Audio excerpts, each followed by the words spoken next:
Welcome, everyone, and good morning. I'm Tracy Strating, Director of the Michigan Assistive Technology Loan Funds at MI-UCP, and I'm happy to introduce our speakers on different periods of transition in the lives of folks with disabilities. Donna Case is an assistant professor in the Clinical Doctorate Occupational Therapy program at the University of Michigan Flint. Donna retired after working 30 years with low-incidence students in center-based programs in Wayne County. Karen Wang is the transition specialist for the Michigan Alliance for Families. She's the parent of an adult with multiple disabilities and a high school student who has a 504 plan. Karen uses her experience as a high school and college instructor to educate families and self-advocates about the transition from special education to adulthood. So we're going to begin with Donna, and we'll have a Q&A period following the presentation. Take it away, Donna.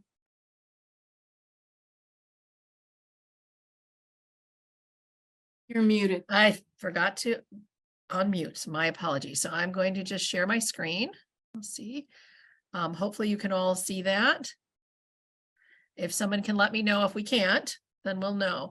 So today I really want to talk about kind of transitions as children enter into school program and also transitions just as they move through from one setting to another within their program. So I have a case study that actually is one of my former students who is very hard for me to believe, but she just turned 15 last week.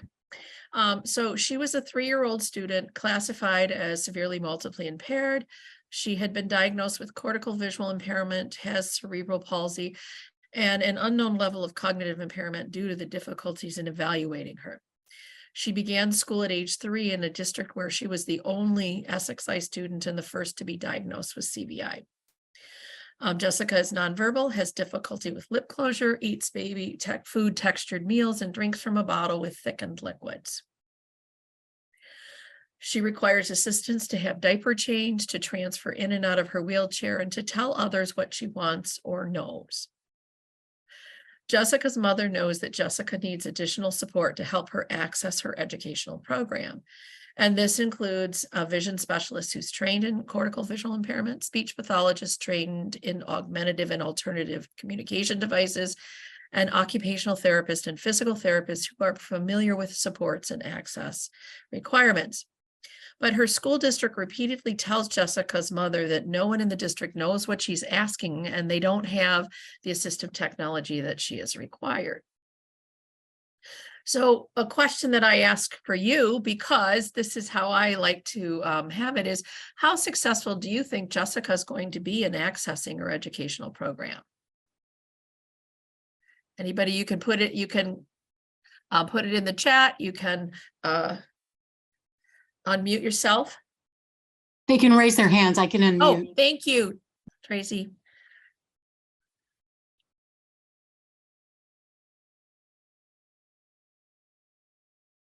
In case you're feeling shy, I'll just, in honor of our time too, to honor that time with you, she's not going to be. You know, for our students to be successful in whatever environment they're in, they need to have the supports that allow them to engage and to interact and to share with us what they know and what they can do. So moving from that, one of the things I talk about, and I just want to share with you, and IDEA tells us that assistive technology is to ensure that educators and parents have necessary tools to improve the educational results for children with disabilities. And some of the ways that that is looked at is by preparing personnel, by coordinating their technical assistance, dissemination, support, technology development in many, many different ways. And assistive technology itself is defined as any device, item, equipment, product, whether you can purchase it online or off the shelf, it's modified or customized, that is used to increase, maintain, or improve the functional capabilities of that child with a disability. So it does not include a medical device that is surgically implanted or the replacement of such devices, such as a pacemaker or a some type of thing that requires medical teams to implant. Okay. So here we have Jessica, and the IDEA very clearly tells us that under IDEA, an IEP team needs to think about and address what, if any, technology is required for the student to access their educational program. What you do need to know is there are no fundings. This is an unfunded mandate of IDEA. So funds to purchase such devices often come from a general education fund for local districts. I was very fortunate in the district for which I worked. We were not constrained by that, but I have been told by therapists in Michigan, because I am the pediatric special interest section group leader for the Michigan Occupational Therapy Association, that there are districts who try to tie the hands of their IEP teams because they know that it will cost money. So one of the ways that we start to look at what are the needs of a student when they're coming in or when they're moving from one classroom to another, from one building to another, is a process called SET, which is Student Environment Task and Tools. This comes from the QIAT, Quality Indicators of Assistive Technology group, which is international. So we think about the student, they always have to be the central focus of our process. And we need to invite everyone who is involved with that student, and they need to take on the role of advocate for that student. What does the student need? What do they require? And when we talk about environment, we're really talking about what environments are there that the student is or can be expected to live, learn, and grow. So that could be a classroom, certainly, could also be the lunchroom, could be the playground, it could be gym, it could be any of specials, it could be riding the bus, it could also be being able to do those things at home. When we think about, then we start to identify what are the tasks that the child needs to be able to do.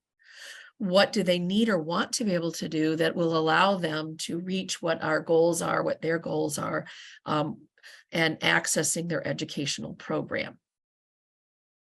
And then the tasks are thinking about what is needed by the student and others for that student to be able to be successful in doing that. And part of that really is really clearly defining, how will we know the student is successful? I have attended for colleagues' children who have 504s or IEPs in other districts, and I go in not knowing anything, and I say, well, how do you know that you've achieved this? Because I don't understand what that goal is. So all of us, even those of us who have been in the education field for a long time, certainly can improve in really clearly defining those pieces. And when we don't focus on the actual task itself, we aren't always very easily able to determine if we have met that goal, if we have met that need for that student. So we identify the areas of concern, we gather information. So if you have a child who has a hearing impairment, we want to know, what is their hearing? What does the audiologist recommend for the level of hearing, for what kind of system might be necessary? We want to, as a team, analyze that information. What do we know? Then we generate a prioritized list of potential solutions. And one of the things that we don't do is we don't say, my child or this child needs an iPad with Proloquo on it. We want to talk about what are the characteristics that that child needs to use from those systems, because if, God forbid, something should happen and Proloquo suddenly goes out of business, the district is now out of compliance for that child's IEP, because we've said this is the only solution, instead of looking at, we need a solution that has these things for them. Then we develop a plan. What are we going to do? And on the big part I would encourage all of you to think about is, think about yourself when you've learned technology. It takes time to learn new technology. So that needs to be part of that plan. What is the learning period? How are we going to help that individual and the people that support them, whether it's their classroom teacher, whether it's their family, whoever is going to be working with them? What is the plan that we train them, that we come back, because training is never a one-time thing. Then we work on that plan and collect data. How effective is it? Did it hit the mark that we thought, or do we need to come back and say, okay, that didn't quite do what we hoped it would do. What else, or how do we need to modify this plan? And of course, as always, document it. If you haven't written it down, you haven't done it. So when we discuss and determine how are we going to help this child access their educational program, we talk about types of assistive technology, how long the trial is going to be, how will we define success and measure it? And then in what classes or situations will the assistive technology be trialed? I had a student who needed a talking calculator, or excuse me, a talking dictionary, to be able, he was unable to spell clearly enough to look it up in a regular dictionary. And so if he could verbalize what that was, it would give him correct spelling. But as a first or second grader, it was determined by the team that he probably shouldn't be using that dictionary on a spelling test, because the test is looking at, does the child, have they memorized how to spell? And each team can decide and work through where are the places that we're going to use it. And the other piece is, what is how are we going to collect the data to show that the student had access and was able to utilize whatever kind of technology we're providing for them? So where do we document that? It comes in the special factors section. There are two things that all IEPs ask. Did the team consider the communication needs of the student and their assistive technology needs? Now, you can consider it and say, yes, this child is extremely verbal. They don't need an additional communication system, but you still check yes on the IEP because you've considered it. It also should be addressed in the present level of academic achievement and functional performance, or the PLAF, in that it links directly to educational problems that we have identified for that, and with and for that student. And then identifying what technology will be utilized. Maybe we look at what has been utilized, how it worked, and maybe it is no longer working, and so why we need to consider additional technology needs. Under supplementary aids and services is the place you can request an assistive technology consultation and assessment. You identify the trials and where and what that technology will be utilized. So subjects, times of days, environment, and the data collection. And I've been around special education for a very long time. And I remember, the first laptops we were giving students, they had maybe an hour, maybe two of life without being charged. And so those were big questions we had to ask. How is that child going to be able to, charge their technology in between or when it needed? Nicely now, our technology, many of them can last for longer periods, but it still is something that could keep that child from being successful in their educational environment. It's helpful to know that every ISD or RESA receives federal funds under IDEA to purchase assistive technology for a lending library resources. In Wayne County, where I worked, we were able to access ATRIC through Wayne RESA, and we could borrow technology for a period of time, at least 6 weeks, sometimes longer. If it wasn't a technology that had a waiting list, sometimes we managed to have a little bit longer, which was a nice process for our. I've also shown you Alt plus Shift has an assistive technology library. MDE, their low incident outreach, has assistive technology for a vision, students with vision impairment, and then MI-MTSS also provides technologies for students while they are in school. The one thing to remember is, and I'm sure that Karen may cover this, the assistive technology does not belong to the student. It belongs to the district. It is for the student as long as they require it, but when they leave their K-12 schooling, the technology does not go with them. And that can be a bit, you have to, as a team, start working early to figure out how that you're going to help that child get the technology that they require. So let's go back to Jessica. Jessica's family moved into the catchment area of Cook School in Northville when she was 5 years old. At her intake IEP meeting, her mom came in, and I can say this to you, her mom is an amazing mom. And she is an awesome advocate for Jessica. And she came in ready to advocate as forcefully as she needed to do that. And she said she needs a method to communicate with others. And she would indicated she'd be willing to fight as far as she had to for this. And her team said, yep, you're right. Every child needs to be able to communicate.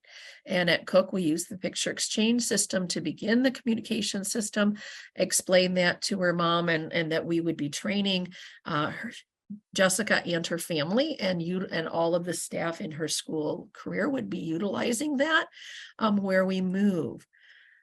Her mother insisted that Jessica needed accommodations for her cortical visual impairment, and again was ready to advocate for her as forcefully as she needed to. And fortunately, Jessica's team, of which I was fortunate to be a part of that, had been already trained in cortical visual impairment, and had the whole classroom was set up because Jessica wasn't the only child who had cortical visual impairment. And so we talked about what accommodations were already in place in her classroom, and what might we need to be able to do to add to that as her teacher of visual impairment was able to do some further assessments for us. We evaluated her for switch access, not only for her communication, but also to be able to utilize her computer access. Her team determined that she required an adaptive switch interface, using also an adaptive mouse to be able to use the computer as part of her course learning, her educational program. And throughout her first year with us, those were things that we began to put in place. And we also recognized when we were writing IEP goals about her being able to tell us what she knows, maybe using the computer, that we were going to give her several months, 3 to 6 months, to learn the system, to learn how to utilize it before we would determine whether it was successful for her or not, although we were keeping data on all of that. So that's just one very short story of how we were able to successfully transition a child into her educational environment. And I think we're keeping questions to the end. I'm not sure, Tracy. I'm interested to hear what Karen has to share with us, and then you can ask your questions at the end. Sounds great, Karen. Okay, I'm going to unmute and then share my screen.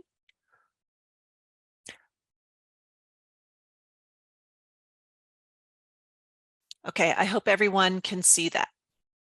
So today I'm going to be covering quick basics for transition from special education into adulthood. So this isn't just about assistive technology, but about all the different things you have to consider as you make that transition into adulthood. I'm the transition specialist for Michigan Alliance for Families. We are the statewide one-stop for everything you need to know about IEPs, and we have webinars that we run every month. And as Tracy said at the beginning, I have an adult son with multiple disabilities. He's been in the special education system since age 1. And I have a high school student who has a 504 plan for a different set of medical issues. So we're going to start talking about the transition planning process and all the different things that we need to take into consideration there. So there are many types of transitions throughout life, but the transition that I focus on in my work is the transition from special education into adulthood, because it can be really scary to think about a student's eventual exit from the school system and falling off that cliff of all the services that they receive in school into adult society. But with careful planning as a team, it is possible to make a smooth transition into a fulfilling life in the wider community. We know that the percentage of adults with disabilities who attend college is low, and we also know that the percentage of adults with disabilities who are employed is also very low. One of the ways we can change that is to change our expectations of students with disabilities while they're still in school. And the transition planning process can be used to explore every possibility for each student. Transition planning is not a one-time event. It's a process that changes with the needs of the student over many years. So the transition planning process starts with assessments. The Educational Development Plan, also known as the EDP, will be completed in 8th grade for every student, regardless of disability. And transition planning starts at the latest in the year that the student turns 16. And by the way, an EDP is mandated under the Michigan Merit Curriculum for all students. So if you have a special education teacher who says it's not necessary for students with profound disabilities, that is not a true statement. The Michigan Department of Education mandates the Educational Development Plan for everyone. So there will be additional assessments to identify the student's long-term strengths, preferences, interests, and needs. And I use the acronym SPIN to describe the strengths, preferences, interests, and needs. The team, which includes the student and the family, will use the results of the assessments to create measurable post-secondary goals. With those goals in mind, the team plans out a course of study for high school. And there's a big difference between a vocational technical course of study and a pre-business course of study, for example. Transition services can be provided by the school or vocational rehabilitation agency or other agencies, depending on what the student's needs are. These steps don't necessarily have to occur in this exact order, and the student's needs or preferences change. It's always going to be possible to go back and redo one or a few of these steps. When the student turns 18, coordinating adult services will become the priority. This is the roadmap for planning your student's future. And let's take a closer look now at each of those components. So what does the Individuals with Disabilities Education Act say about transition? So IDEA requires that transition plans must include these 4 components: data from transition assessments, measurable post-secondary goals, the services to reach those goals, and information about the transfer of rights at the age of majority, which is 18 in Michigan. So these are the legal requirements for all students with disabilities, regardless of the type of disability. So we have to go through this process for every one of our students, regardless of what their specific needs are. Trying to advance all my slides here. So let's talk about the first required component of transition planning, the assessments.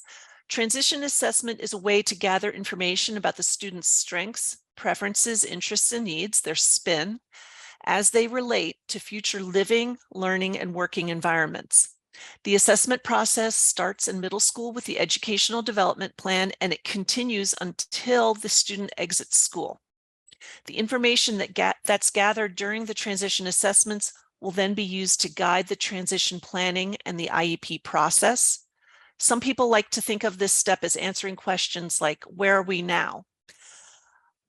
What are the students' interests at this point in time? How are their work and study habits?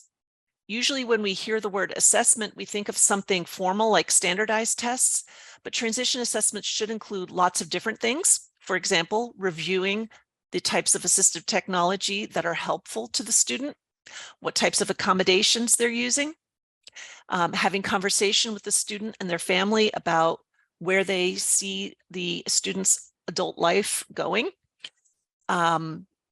reviewing work samples to learn about academic strengths and areas of growth, and to help students figure out what their vision might be for adult life, and observations of the student to see if they are on task or following directions or getting along with others.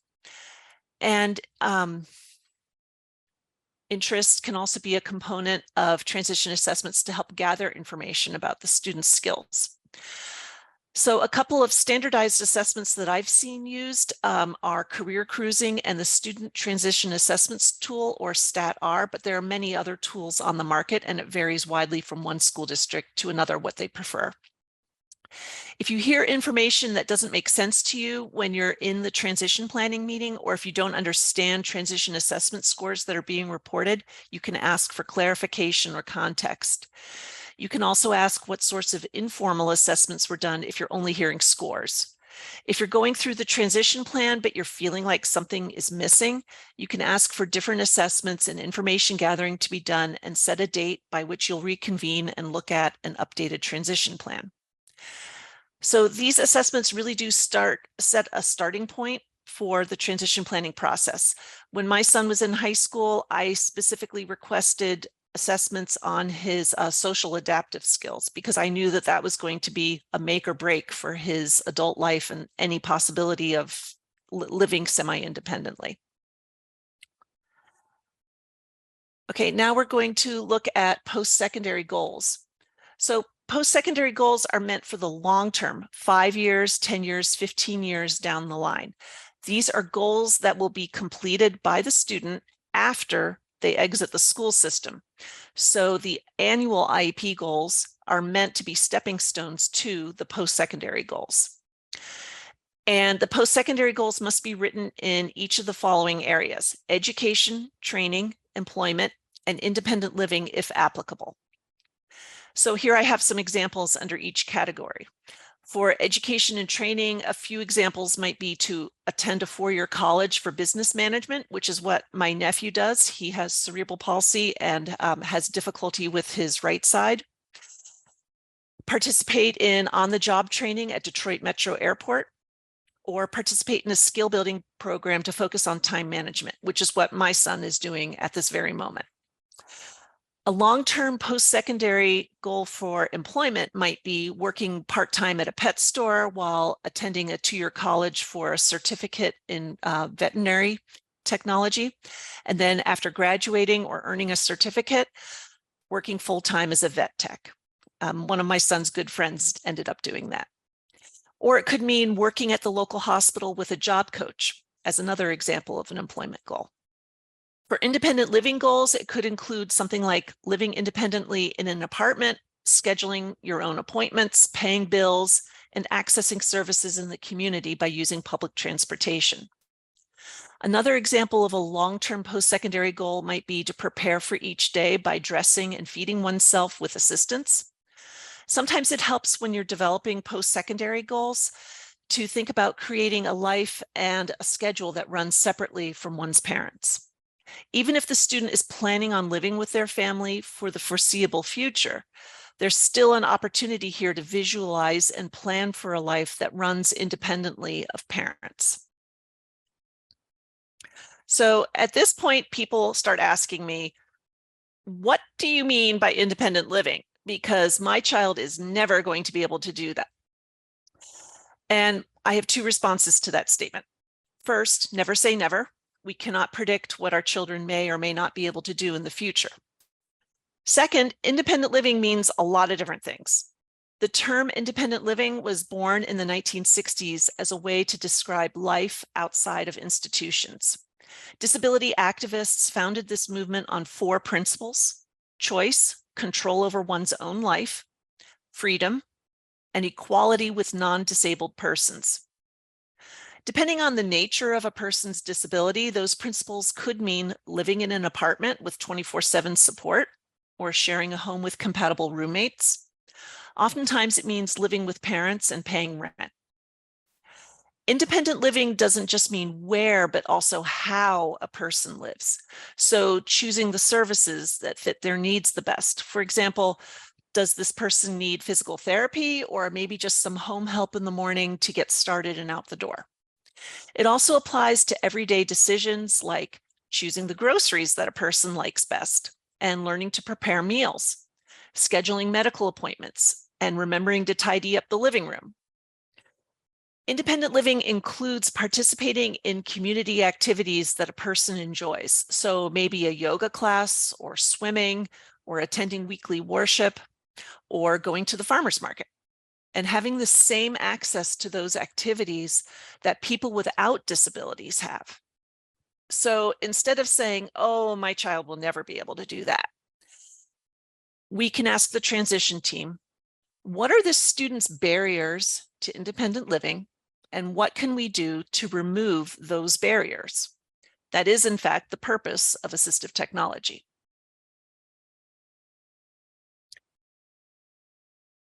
Okay, so the next component is course of study.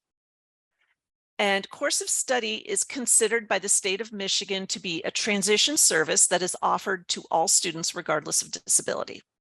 The first course of study is what many consider a traditional course of study, earning a high school diploma and exiting the school system. This involves meeting the Michigan Merit Curriculum standards, as well as any standards set by your local high school, and graduating with a diploma. And then, in this case, school services would end when the diploma is issued. Some of you may have heard the next term, personal curriculum, before. Personal curriculum is a tool for modifying the rigor of the Michigan Merit Curriculum. If it is determined that the student's disability is the reason they're not able to access or demonstrate proficiency in the content. And the school may allow a personal curriculum if it's determined that the modification is consistent with both the student's educational development plan and their IEP.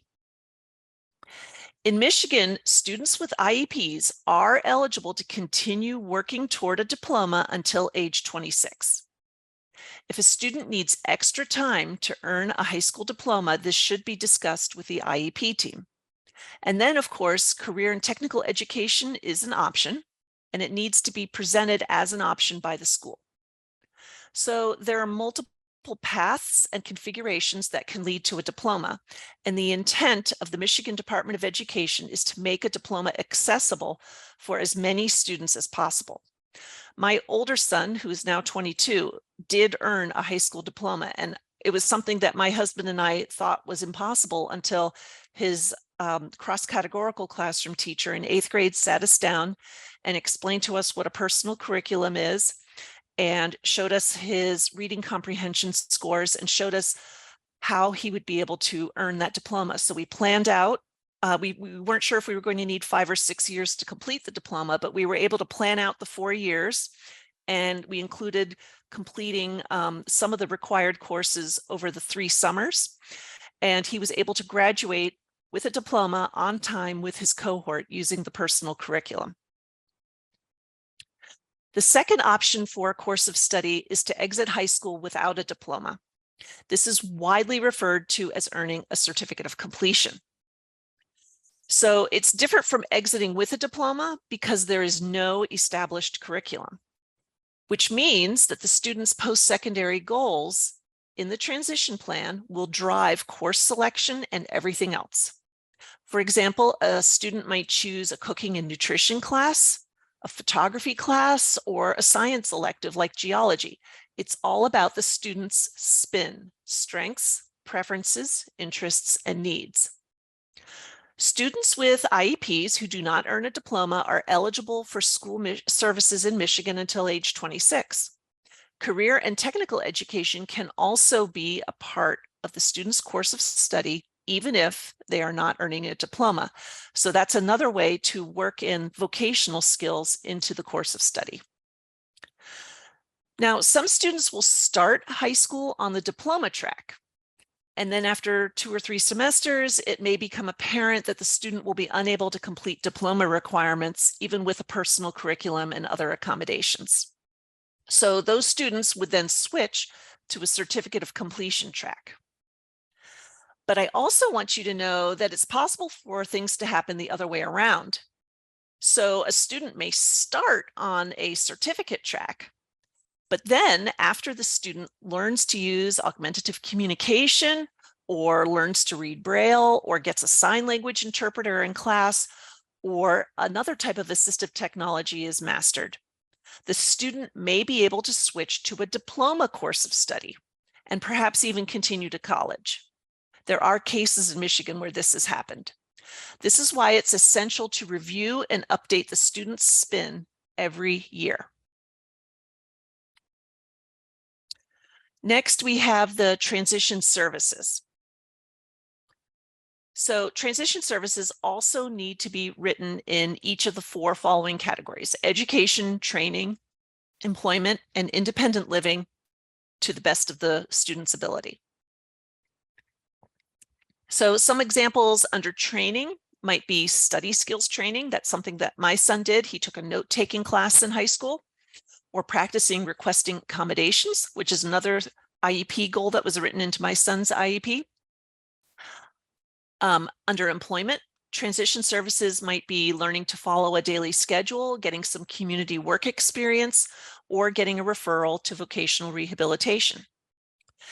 And some examples of transition services for independent living might include to learn and master use of adaptive switches for kitchen appliances to prepare meals, or in my nephew's case, getting adaptive equipment for a car if the student has mobility issues and plans to learn to drive. Learning to memorize the phone number, or getting direct instruction in practical math skills like money and making change. Or in the picture below, learning to use the public library is a great skill for independent living, and it's one of my son's favorite activities. By the time the transition plan portion of the IEP wraps up, you should have a clear understanding of what activities everyone's going to attempt or accomplish by a certain time. And if there are activities that the family or student are having difficulty completing, because if you look at these examples, it's the parents who are going to be providing some of the transition services. The IEP team may need to reconvene and make a plan for assisting the family.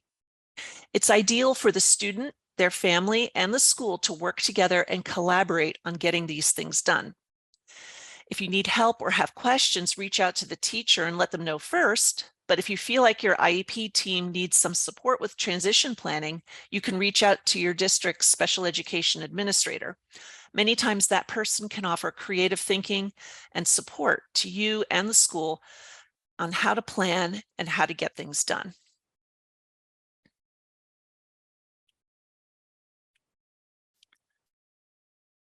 So finally, we have adult services. And this is how all the pieces fit together to create a fulfilling life as an adult. So adult services means loosely connected supports for different areas of life after age 18. So financially, you might want to apply for supplemental security income through Social Security and Medicaid. And for housing, you would then go to community mental health once you are approved for Medicaid. Each county's community mental health agency has a housing coordinator for you to discuss what type of housing needs your young adult would need and what type of, if they need a wheelchair ramp for the house or things like that. Community mental health can also pay for assistive technology as an adult if it's written into their annual plan. Food assistance can be funded through programs such as MI-UCP, the Michigan Combined Application Project for those with disabilities, or MyBridges for anyone who qualifies. If your student is unable to drive, transportation to medical or therapy appointments is available through Medicaid. Transportation to a community activity like grocery shopping, a concert, or the mall is also considered a community living support that can be funded by Medicaid through community mental health. Some cities also provide scheduled transportation for a small fee for people with disabilities. If your student is in an 18 to 26 program in the school district, skill building will be part of the curriculum. Once a person exits the school system, community mental health can provide skill building programs during the day for adults with disabilities. After your student exits the public school system, education can still continue at a trade school. In Michigan, we have Michigan Career and Technical Institute, which is run by Michigan Rehabilitation Services. And the Bureau of Services for Blind Persons also has a training center in Kalamazoo. So there's trade schools or a college such as a community college, which has many certificate programs, not just diploma programs. or a nonprofit agency such as the Disability Network, which sometimes offers vocational classes or other training funded through community mental health. For job placement in either supported or competitive employment, an individual can work with a vocational rehabilitation agency. In Michigan, the choices are Michigan Rehabilitation Services for most disabilities or the Bureau of Services for Blind Persons for people with a visual impairment or deaf blindness. My personal favorite area of support is recreation, because there's always something happening somewhere. So you can get in touch with Parks and Rec, visit the county fair, find a wheelchair accessible trail at a state park, join a book club at the library, or volunteer with a scout organization. Whatever your interest is, there's something out there just for you that can really enhance your quality of life. Transition planning is meant to provide opportunities for creative problem solving and support during school so that the student will have a plan and any assistance necessary to achieve their goals in the long term. The work that you do during transition planning will only help make things smoother as you go into adulthood.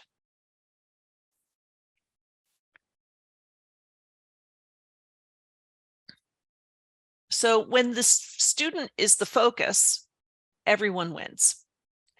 As parents and families, we also need to know what each person is bringing to the transition process. The school team will provide skill building, instruction, and even some types of training. For example, my son was able to take a class in retail operations and helped run the school store in high school. And then he took another high school class in broadcasting where he did the weather reports and birthday reports on the school news channel. The school team is responsible for facilitating the transition process and making sure that each step of the transition process is followed according to IDEA and sticking to the deadlines in the IEP. Family members can support the young adult in learning how to make decisions and participating in community activities, such as going to an outdoor concert or visiting the library. Families are also essential for modeling proactive communication with the school and all other service providers. In other words, resolving a problem or dispute before it escalates. Outside agencies such as vocational rehabilitation or community mental health can help the young adult make decisions regarding employment and living as independently as possible. Community mental health is the agency that is responsible for coordinating all of the supports that the young adult will need as they exit the school system. The student remains at the center of all guidance and planning. The student is responsible for expressing what they want to do with their life and demonstrating their spin, strengths, preferences, interests, and needs. Transition is a process, not a one-time event. So the self-advocacy and spin will be continuously growing and changing through the years. Transition planning is a student-centered process that is designed to get results. And the result we want to see is a fulfilling life as an adult. Now, Michigan Alliance for Families does have some upcoming webinars where I go into each of these topics in more detail. On October 2nd, we have a 1.5 hour workshop, Transition What You Need to Know. And on October 13th, we have kind of an IEP basics course called IEP A Closer Look. And on October 17th, we have Collaborating on Transition, which is where I go through how to write a present level statement, how to write a post-secondary goal to get the results that you want from your IEP. I'll open it up now to any questions that you have. And I also want to encourage people to get in touch with Michigan Alliance for Families. We have regional parent mentors in every part of the state. So by calling our 800 number here, you will get in touch with a local parent who works for Michigan Alliance for Families and can guide you through the special education process and help you figure out what you need to get the results you want. Okay, I'm going to stop sharing my screen and look for questions now. Great. We do have a question that you've mostly already answered, but I'm going to give it to you anyway, from Joseph Hutton. Are there resources for helping to pay for an independent living situation? And I know you've mostly answered that since he placed that question. But if you'd like to expound on that, and then I'll see if he has any follow-up. Yes, so I can explain exactly what that process is.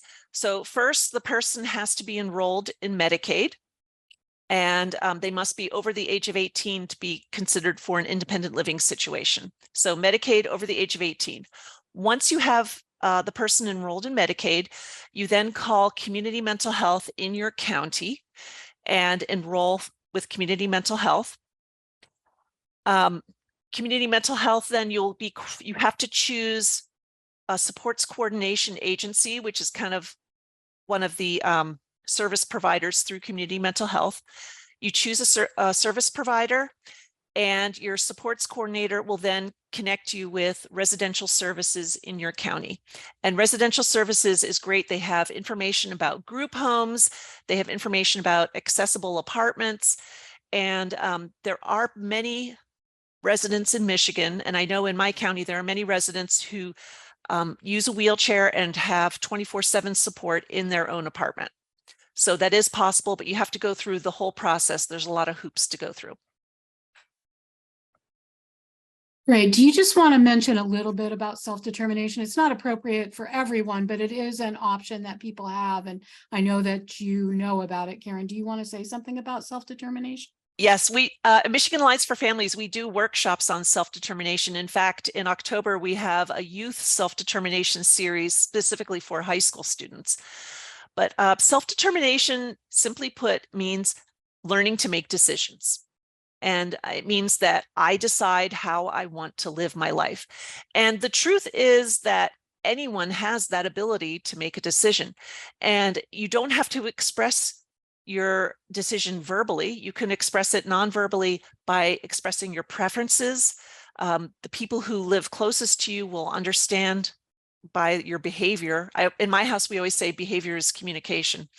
You can make decisions about whether you want to see this doctor or if that doctor is not someone who's compatible with you. Do you want to try a new doctor? Or what do you want to have for lunch today? So we start with these little daily decisions, and then that leads to being able to make bigger decisions down the line. Self-determination also has a meaning in terms of a budget at community mental health. So I just want people to understand that there are avenues if traditional cookie cutter approaches are not working for an individual with disabilities or their family. Yes, but that is something that you would have to discuss with your supports coordinator at community mental health to then get that budget. And usually for what you're talking about, I believe you're talking about the habilitation supports waiver. That has to be started with your supports coordinator at community mental health, and they apply for that waiver for you, and then you get the independent living supports. Thank you so much. I just wanted to kind of ask you about that. So any other questions? I do have a comment here from Deborah Short. She says this information is so useful for most of my Voc Rehab customers. By the way, folks, if you want to raise your hands, I can also let you speak your question, and you don't have to type in order to ask a question. So we'll give folks a moment if you want to raise your hand so that I can turn on your mic. Okay. Anything that that came back to you, Donna, that you want to add here at the end? Well, I spent most of my career in post-secondary, so I appreciate, Karen, what you said. I will just say this has been my experience, and it may be unique to Wayne County MRS, and I work with folks from MRS all the time. For my students who are significantly impaired, most of the time they referred my students back to community mental health for vocational supports. So they don't just accept everyone into, they have to see, you know, whatever their formula is. But and I would just say from my own experience doing transition, the biggest piece is really finding the appropriate roommates if you're going to have them for successful. Really finding a good match is so powerful. I have a question or comment from Dolores. This information is helpful. I wish we had it sooner. My grandson will graduate from high school in 2024 with a certificate of completion. He's done well and expresses a wish to go to a university. He is smart, but his behavior still has to be monitored. I hope for a great future. He's on the ASD spectrum. That's her comment. I'd like to respond to Dolores. Your grandson still has many options ahead of him. It doesn't end with high school. So my son has some friends who were able to complete a GED after getting a certificate of completion. Some of them were even, 30 years old when they did this. And the GED is done in 3 parts. I believe it's math, writing, and civics. And you can take each exam separately until you earn the GED. And then using the GED, you can apply to colleges. Also, most community colleges have some type of accessibility program, so it may be worthwhile to meet with an admissions counselor at your local community college if he has that desire, because he can earn a certificate. For example, my local community college has a certificate in culinary arts that does not require the core curriculum requirements. It just, it's just all kitchen experience and food safety. So there are many options that you can look into. All right, any questions from anyone else? We do have time to take more if anyone would like to either raise your hand or type a question. Okay. Oh, there's one. Let me get her. Okay, Miriam, go ahead. Oh, let me unmute. Oh, you have to unmute yourself now.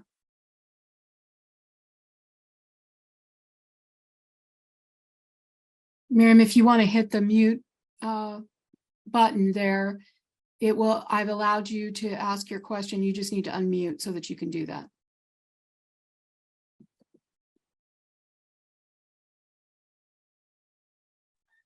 Okay. Now it's good, I think. Yes, go ahead. Okay. Hello, first of all. Hello. I'm Miriam Lorzal. I live in Morocco. And I a disability person.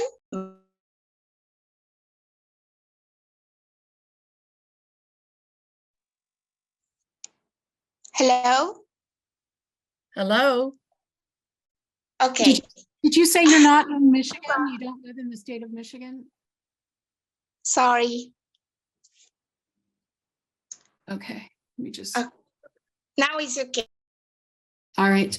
Did anyone else have a question? Or it's tough for us to address things that aren't here in the United States, so we're going to call that. All right. Anyone? Since I don't see any further questions, what I'd like to do is thank Karen and Donna. I always learn so much. Inevitably, I've been in the disability arena for more than 20 years, but I always learn things every time, and it's exciting. It's really exciting. It's exciting to hear about the things that are available, and having been a longtime partner with Michigan Alliance for Families, I'm really thrilled to have you as well, Karen. And I encourage people to take advantage of the opportunities to learn about advocating for themselves and for their family members. So thank you both. I also want to tell folks that if you need we have new brochures for our program available. I have them both electronically and physically. If the picture doesn't look like this on the front of the brochures you have in your agency, please let me know. We'll send you a packet of them. I can also send an electronic version with clickable links. So that's available. I also want to ask you all to join us on Thursday, October 12th at 10 o'clock, when the topic is going to be driving rehabilitation, promoting community mobility and independence. it should be a great session from someone who actually does that for his job. So I'm looking forward to that. And if there aren't any final comments, I want to let you all know, if you did not get in time to hear the beginning of the presentation, and you can look in about a week on MI-UCP's YouTube channel, and this will be available there for you to see the whole presentation, because I know sometimes we run a little late. You may have come in partway through. So again, thank you both, Karen and Donna, for your expertise and your enthusiasm and the differences you make for people with disabilities and their families here in Michigan, and your help today with the presentation itself. So thank you for that also. And thank you all for attending. We look forward to seeing you next month. Bye, everyone. Bye-bye. Bye. Thanks for having me. Thank you.